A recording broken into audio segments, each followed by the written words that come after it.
Hello everyone, I am Reesha and this is For the Love of Classics. Welcome back to my channel. Today's video is going to be a Jane Austen July TBR video.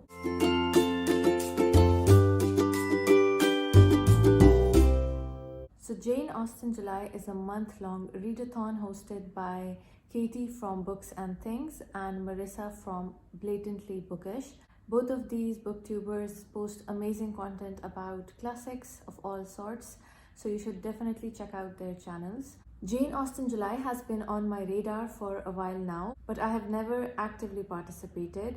This year, I'm very excited to participate in Jane Austen July for the first time. So there are Jane Austen themed challenges for this readathon. I'm not sure if I will be able to read books for all of these challenges, but I'm going to try my best. So the first challenge is to read one of Jane Austen's 6 novels. So Jane Austen wrote 6 full-length novels and I have read 5 out of these 6 books. Pride and Prejudice, Persuasion, Emma, Northanger Abbey and Sense and Sensibility. The only one of her 6 novels which I have never read before is Mansfield Park, and therefore I'm going to be reading Mansfield Park by Jane Austen for this first challenge. I have been avoiding reading this book for a while because I did not want my Jane Austen journey to end, but I think it's now time for me to finally read Mansfield Park. This is in the Wordsworth Classics edition. This book has illustrations inside by Hugh Thompson.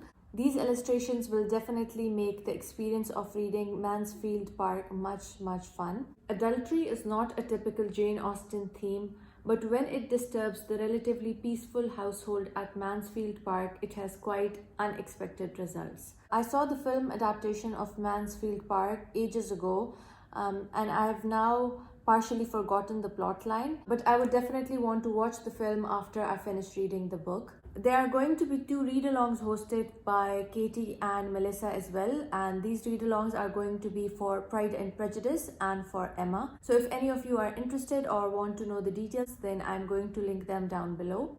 The second challenge is to read something by Jane Austen that is not one of her main 6 novels. So Jane Austen wrote a number of stories which were incomplete or never made it to publication. The one story by Jane Austen that I am interested in is called Lady Susan.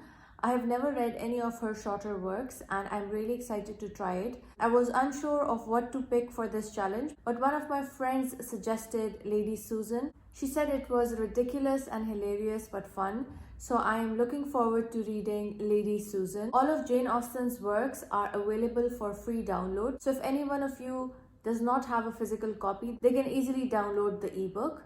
The third challenge is to read a non-fiction work about Jane Austen or about her time. So I have never read any non-fiction about Jane Austen. There were some amazing recommendations for this challenge. I have been watching a lot of Jane Austen July TBR videos, but I felt like the best place to start would be to read the biography which Jane Austen's nephew wrote. It is called A Memoir of Jane Austen, and it is the biography of Jane Austen published by her nephew James Edward Austen Lee in the year 1869. I have heard that it is not the best biography about Jane Austen, but I think reading her nephew's account of her aunt would be a good place to start. The fourth challenge is to read a retelling of a Jane Austen book. I read a lot of Jane Austen's retellings by Meg Cabot as a kid, but I have never read any of her retellings as an adult. The retelling I'm interested in is called Unmarriageable by Sonia Kamal. It is the retelling of Pride and Prejudice in Pakistan. I thought that sounded interesting and the book has a beautiful cover. A lot of the themes discussed in Jane Austen books like marriage, sisterhood, social class are what we see in Pakistan as well. There is a huge parallel between her books and the society in Pakistan today. So I think it's going to be a really fun and interesting read. The author is a Pakistani American writer. I'm not a really fast reader, so I'm not sure how much of reading I will be able to do this month, but I will definitely be trying my best. The fifth challenge is to read a book by a contemporary of Jane Austen.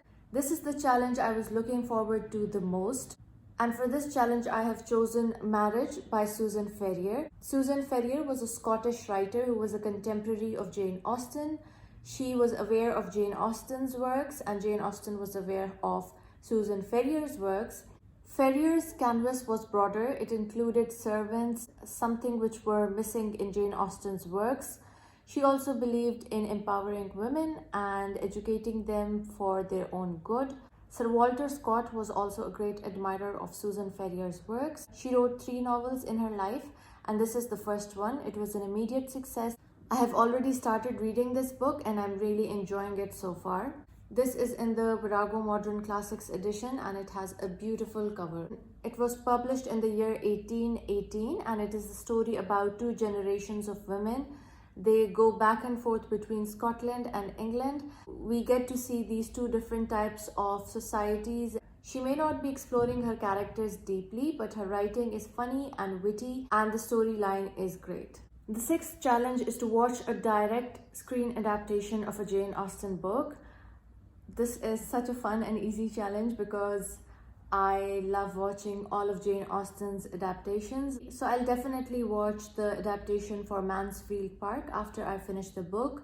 I would also like to rewatch Pride and Prejudice and Persuasion because Persuasion is my favorite Jane Austen book of all time. The 7th and the last challenge is to watch a modern screen adaptation of a Jane Austen book. Again, there are so many modern adaptations of Jane Austen's books and I have watched almost all of them already, but I would like to re-watch Lost in Austen, which is a 6 or 7 episode long series about a Jane Austen fan who gets lost in the Jane Austen world, literally. There are also some Bollywood adaptations which I honestly am not a huge fan of, but there is Bride and Prejudice, which is a retelling of Pride and Prejudice. There is Aisha, which is a retelling of Emma. So I would definitely be watching Lost in Austen for this last challenge.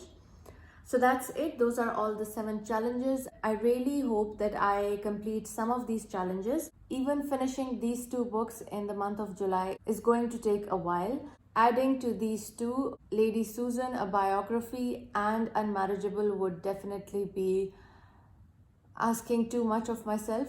But the priority for me this month is definitely to get to these 2 books. Let me know down in the comments if you are participating in Jane Austen July as well. Do we share any similar books for our TBR? I'm really excited about Jane Austen July and I'm really looking forward to all of your comments. I hope you all enjoyed this video. If you did, please don't forget to like this video and subscribe to my channel if you haven't done so already. And I'm going to see you all in my next video very soon. Bye.